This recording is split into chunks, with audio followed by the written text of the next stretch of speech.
नमस्ते दर्शकों, India news देख रहे हैं आप और मैं हूं आपके साथ वैभव मिश्रा। पाक अधिकृत कश्मीर के बच्चे क्या अब एलओसी की तरफ कूच करने वाले हैं? क्योंकि बहुत बड़ी खबर आ रही है। पाक अधिकृत कश्मीर में पाकिस्तान के खिलाफ लोगों का गुस्सा अब चरम पर है। प्रदर्शनकारियों को रोकने के लिए अतिरिक्त सैनिक मांगे गए हैं। मुजफ्फराबाद मार्च की चेतावनी से इस्लामाबाद में हलचल तेज है। महिलाओं और बच्चों की गिरफ्तारी पर गुस्सा बढ़ा है। सड़कों पर अब प्रदर्शनकारी उतर आए हैं।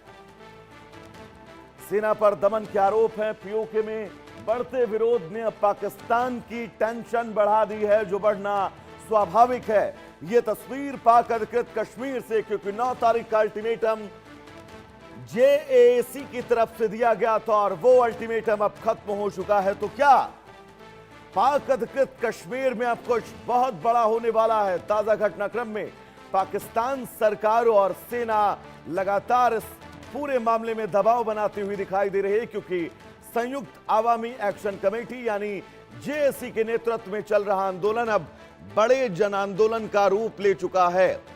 प्रदर्शनकारी पाकिस्तान प्रशासन पर आर्थिक शोषण, संसाधनों की लूट और नागरिक अधिकारों की अनदेखी के आरोप लगा रहे हैं। हाल के दिनों में कई जगहों पर विरोध प्रदर्शन हुए, जिनमें सुरक्षा बलों और प्रदर्शनकारियों के बीच टकराव की खबरें भी सामने आई हैं। लेकिन यह तस्वीर जो आप अपनी टीवी स्क्रीन पर देख पा रहे हैं, ये पाकिस्तान अधिकृत कश्मीर में उस जन विद्रोह की तस्वीरें हैं जो दिन ब दिन बहुत तेज होता जा रहा है और वहां की फिजाओं में नारे गूंज रहे हैं कि पाकिस्तान की सरकार उन पर रहम करे। पाक अधिकृत कश्मीर में जेएसी के नेतृत्व में बड़ा आंदोलन लगातार जारी है। आपको बता दें, पाकिस्तान की सरकार ने अब वहां पर सेना की तैनाती कर दी है और यह तस्वीर आप देखिएगा, सैकड़ों की संख्या में आपको पाकिस्तानी रेंजर्स नजर आ रहे होंगे। पाकिस्तानी रेंजर्स जो इन प्रदर्शनकारियों को लगातार सड़कों से भगाने की कोशिश कर रहे हैं, लेकिन प्रदर्शनकारी अब मुजफ्फराबाद की तरफ कूच को लेकर आगे बढ़ रहे हैं। तो क्या ये चिंगारी आने वाले वक्त में कोई बहुत बड़ा शोला बनने वाली है? क्या पाकिस्तान अधिकृत कश्मीर में अब बहुत जल्दी कुछ बहुत बड़ा होने वाला है और क्या यह नक्शा बदलने वाला है? बहुत सारे सवाल, क्योंकि महिलाओं और मासूम बच्चों की गिरफ्तारियां हो रही हैं, लोगों की पॉइंट टू पॉइंट सीने पर गोलियां दागी जा रही हैं, वहां की सप्लाई चेन को तोड़ा जा रहा है, इलाके में इंटरनेट सेवा बंद कर दी गई है। यानी कि हर वो मुमकिन कोशिश वहां की आवाम की आवाज को दबाने की मुनीर की सेना कर रही है, जिसके चलते इस आवाज को दबाया जा सके। हमारे साथ ग्रुप कैप्टन यूके देवनाथ साहब जुड़े हुए हैं। सर, बहुत स्वागत है आपका इंडिया न्यूज पर। इन तस्वीरों को और इन चर्चाओं को आगे बढ़ाते हैं सर एक बार फिर से, क्योंकि वहां का बच्चा अब ये कहने लगा है कि उनको पाकिस्तान से आजादी चाहिए। इस मूवमेंट को कैसे देखते हैं आप? वैभव, बहुत ही नाजुक स्थिति है। सबसे बड़ी संशय की बात यह है कि पाकिस्तान की फौज आईएसआई के कहने पर पाकिस्तान की सरकार जो है वो बातचीत का रास्ता नहीं खोल रही है। अभी भी चांस मौका है कि पाकिस्तान की सरकार अपनी आर्मी और आईएसआई की जो इंटरनल रिपोर्ट है उसको थोड़े समय के लिए दरकिनार करे और जेएसी के जो टॉप लीडरान हैं उनको बातचीत के लिए इनवाइट करें और जो मूवमेंट अभी मुजफ्फराबाद की तरफ चल रही है उसको डिफ्यूज करें, क्योंकि जैसे जैसे मूवमेंट मुजफ्फराबाद की तरफ हो जाएगी, आस्ते आस्ते आसपास के जो गांव वाले हैं, छोटे छोटे शहर, छोटे छोटे कुनबे के जो लोग हैं वो भी ज्वाइन करेंगे और एक समय ऐसा आ सकता है कि भीड़ अनियंत्रित हो जाए। वहां पर ट्रेडिशनल ये एक और बात है वैभव की सैकड़ों साल से वहां पर लोग अपने घर में हथियार रखते हैं। पिछले 60 साल में, 50 साल में आईएसआई ने भी लोगों को हथियार दिए थे भारत के खिलाफ जंग करने के लिए। तो जब वहां पे इस तरह के जलसे होते हैं तो लोग अपने जो ट्रेडिशनल पुश्तैनी हथियार हैं उसको लेकर सड़क पर आते हैं, ये वहां का रिवाज है। ऐसे में अगर इस भीड़ ने थोड़ी सी भी फायरिंग पाकिस्तान की रेंजर्स की तरफ खोल दी तो फिर बहुत बड़ा खून खराबा हो सकता है। जी वैभव। दिना साहब, क्योंकि आप वो तस्वीरें भी याद करिए, आज से तकरीबन 10 से 15 दिन पहले वो तस्वीरें सामने आई थी जब पाकिस्तानी रेंजर्स इन मासूम लोगों के ऊपर सीधा सीने पर उनके गोलियां दाग रहे थे। और अब उनका ये कहना कि मुजफ्फराबाद की तरफ वो आगे बढ़ रहे हैं। तो ऐसे में अगर ये मूवमेंट दिना साहब ऐसे ही चलता रहा तो क्या ये कहा जाए पाक अधिकृत कश्मीर की जो भौगोलिक परिस्थितियां हैं वो बहुत जल्द बदलने वाली हैं? कैप्टन साहब। बीच बीच में वहां के जो नेता हैं उन्होंने ऐसे बयान दिए हैं कि हाँ, वह उनके जो भाई हैं भारत वाले कश्मीर में उनसे मिलना चाहते हैं। तो कैप्टन साहब, इसमें एक बार ये दोनों तस्वीरें भी देखिएगा। हजारों की तादाद में लोग जो हैं वो आगे बढ़ रहे हैं। ये हाथ, छोटे छोटे बच्चे, उनके हाथों में माइक हैं और वो ये आवाज लगा रहे हैं कि पाकिस्तान की सेना उनके ऊपर जुल्म ढा रही है। कैप्टन साहब। जी हाँ, इसमें कोई शक नहीं है कि पाकिस्तान की सेना जो है इस मूवमेंट से हथियार के भरोसे डील करने की कोशिश कर रही है। ये बहुत जरूरी है कि इस मूवमेंट में कुछ नेताओं ने ये भी कहा है कि वो अपनी जो मूवमेंट है उसको एलओसी की तरफ ले जाएंगे। अगर ये भीड़ एलओसी की तरफ बढ़ती है तो जाहिर बात है भारत की जो आर्मी है, बीएसएफ है, उनको भी हिदायत दी गई है कि एलओसी पर पूरा चाक चौबंद अलर्ट रहें। और अगर ये मूवमेंट भारत के तरफ बढ़ती है तो उनको बॉर्डर पे ही रोक दिया जाएगा।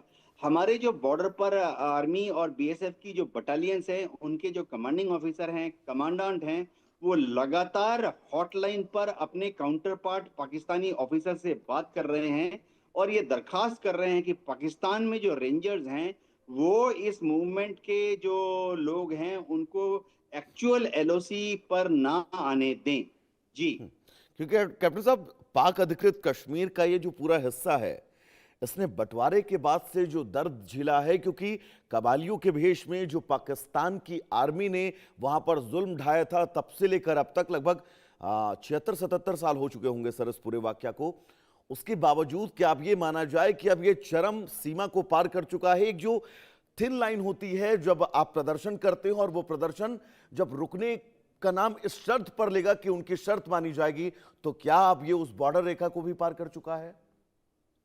हाँ, देखिए क्योंकि सर पाकिस्तान एक की जो स्प्रिंग को जब आप इंटरनल। बहुत कस कर दबाइएगा, एक हद तक दबाने के बाद जब आप उसको छोड़ते हैं ना सर, तो बहुत स्पीड में वो ऊपर जाते हैं, फिर आप उसको रोक नहीं पाते हैं। जी हाँ, पाकिस्तान की जो पुलिस की जो इंटरनल रिपोर्ट है वो कहते हैं कि लोगों में बहुत ज्यादा गुस्सा है। इसीलिए आप देखिए इस मार्च को कुछ हद तक आस्ते आस्ते आगे बढ़ने दिया जा रहा है। अभी भी यह मुजफ्फराबाद से काफी दूर हैं। मुजफ्फराबाद के बाहर आउटस्कर्ट्स में खबरों के मुताबिक पुलिस ने और रेंजर्स ने बैरिकेड बना दिए हैं। सड़कों के ऊपर नाकेबंदी की जा रही है। जो बड़े बड़े ट्रेलर्स होते हैं, कंटेनर जिसे हम बोलते हैं कंटेनर्स हैं, उनको ट्रेलर के ऊपर लगाकर रास्ते में लगाकर रास्तों को बंद किया जा रहा है ताकि ये जो भीड़ है ये अनियंत्रित होकर मुजफ्फराबाद में ना घुस जाए। कांटेदार तार बिछाए जा रहे हैं कई जगह पर। जैसे पिछली बार भी हुआ था कि ये जो प्रदर्शनकारी है वो ट्रैक्टर ट्रेलर लेकर कूच कर रहे थे। और दिनों सब तो पिछली बड़ा बार सड़कों को हास्यास्पद भी है काट दिया गया था। ये बड़ा हास्यास्पद भी है और चिंताजनक भी है कि विश्व भर के मानवाधिकार के संगठन, जितने भी मानवाधिकार संगठन हैं, भारत में कोई विषय होता है तो खुलकर वो बोलते हैं, लेकिन पाकिस्तान में पाक अधिकृत कश्मीर की इस आवाम की आवाज को कुचला जा रहा है पैरों के बल, और वो बिल्कुल खामोश हैं, कुछ उनके मुंह से नहीं निकल रहा है सर। हाँ वैभव, देखो मैं अपने एयरफोर्स में जो मेरे मित्र हैं जो कि अलग अलग देशों में डिफेंस अटैचीज रह चुके हैं उनके अनुभव से बोलूंगा। बिल्कुल सर। भारत के डिफेंस अटैचीज ने अक्सर ये नोट किया है कि पाकिस्तान की जो एम्बेसी है या उनके हाई कमीशन है अलग अलग देशों में, उनके जो डिफेंस अटैचीज हैं उन्होंने वहां पर लोकल कॉन्टेक्ट्स बनाए हुए हैं। विदेशों में हर मुल्क में, चाहे वो देश एशिया में हो, यूरोप में हो, पाकिस्तान के जो डिफेंस अटैचीज होते हैं उन्होंने local media, print media, electronic media, सबसे बड़ी बात है कि वहाँ जो इन्फ्लुएंसर्स हैं उनसे कांटेक्ट बनाया होता है। और वो पाकिस्तान की आईएसआई के इशारे पर ये जो डिफेंस अटैचीज हैं तुरंत एक्टिवेट कर देते हैं अपने। जैसे यूरोप में आप देखिए बुदापेस्ट है, वो बुदापेस्ट में जो डिफेंस अटैची है पाक एम्बेसी में, वो तुरंत अपने मीडिया कॉन्टैक्ट्स को, खासतौर से जो वहाँ पे इन्फ्लुएंसर्स हैं, जिसमें ज़्यादातर वामपंथी होते हैं या ह्यूमन राइट्स ग्रुप का अपने को नेता मानते हैं, उनको एक्टिवेट कर देते हैं। शायद समय आ गया है कि भारत को भी अपने अपने अलग-अलग एजेंसीज के मार्फत ऐसा एक नेटवर्क पूरे विश्व में बिछाना पड़ेगा, जहां ऐसे मौके पर हम भी दुनिया भर में जो मीडिया है, electronic media, print media, influencers, उनको एक्टिवेट करें कि वो एचआर इश्यूज पर, पाकिस्तान में जो ह्यूमन राइट वायलेशन हो रहा है, उसको दुनिया के सामने उछालें। जी। कैप्टन साहब, कोई बहुत ज्यादा बड़ी मांगे इन प्रदर्शनकारियों की नहीं है। अगर आप अपने लिए बिजली मांगते हैं, अगर आप अपने लिए पानी मांगते हैं, अगर आप अपने लिए रोटी मांगते हैं, अगर आप अपने लिए नौकरी मांगते हैं, अगर आप अपने लिए रोजगार को लेकर प्रदर्शन करते हैं, अगर आपकी सरकार, आपकी वहां की गवर्नमेंट इन बुनियादी सुविधाओं, बुनियादी मांगों को पूरी नहीं कर सकती है, फिर तो मुझे नहीं लग रहा है कि वहां पर सरकार नाम की कोई चीज है भी। हाँ, वैभव, हो ये रहा है कि पीओके में उनकी एक सरकार सी बनी है। कैप्टन साहब, एक एक खबर तो मैंने ये भी बीच में पढ़ी थी, सुनी थी कि वहां पर जो पाक अधिकृत कश्मीर में रास्ते जाते हैं, उन रास्तों को यहाँ के रेंजर्स ने रोक रखा है और सप्लाई चेन बाधित की जा रही है। वहां पर इंटरनेट सेवा जो है वो पूरी तरह से लगभग बैन कर दी जाती है बीच बीच में, ताकि आप अपनी आवाज को सोशल मीडिया के जरिए विश्व मंच तक पर ना पहुंचा सके। हाँ वैभव, देखो, आईएसआई की जो इलेक्ट्रॉनिक वॉरफेयर यूनिट्स हैं, बहुत ही एक्टिव हैं। उनके पास अलग अलग तरीके हैं कि वो कहीं पर भी इंटरनेट सेवा को बंद कर सकते हैं, मोबाइल टावर्स को स्विच ऑफ करा सकते हैं, मोबाइल को जैम कर सकते हैं। लेकिन इससे भी बड़ी बात है कि आईएसआई के पास इस तरह के सिस्टम्स हैं जिससे कि वो इन मोबाइल्स की मूवमेंट को ट्रैक करते हैं। तो मोबाइल्स की मूवमेंट को जब वो ट्रैक करते, उनके पास चिन्हित मोबाइल हैं जो कि जेएएसी के लीडर्स की मोबाइल हैं। तो वो इन मोबाइल्स को ट्रैक करते हैं, उनकी लोकेशन देखते रहते हैं लगातार, और उनको पता लगता रहता है कि कौन सा नेता किसके साथ मिल रहा है, कौन सा नेता किस दिशा में जा रहा है।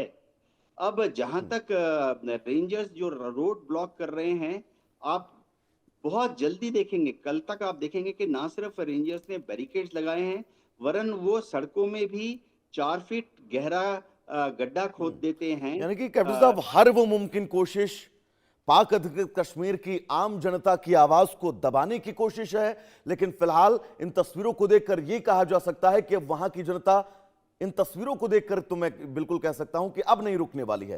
फिलहाल कैप्टन साहब, आपका बहुत बहुत शुक्रिया हमसे जुड़ने के लिए, इन तमाम जरूरी अपडेट्स को, जानकारियों को दर्शकों तक पहुंचाने के लिए।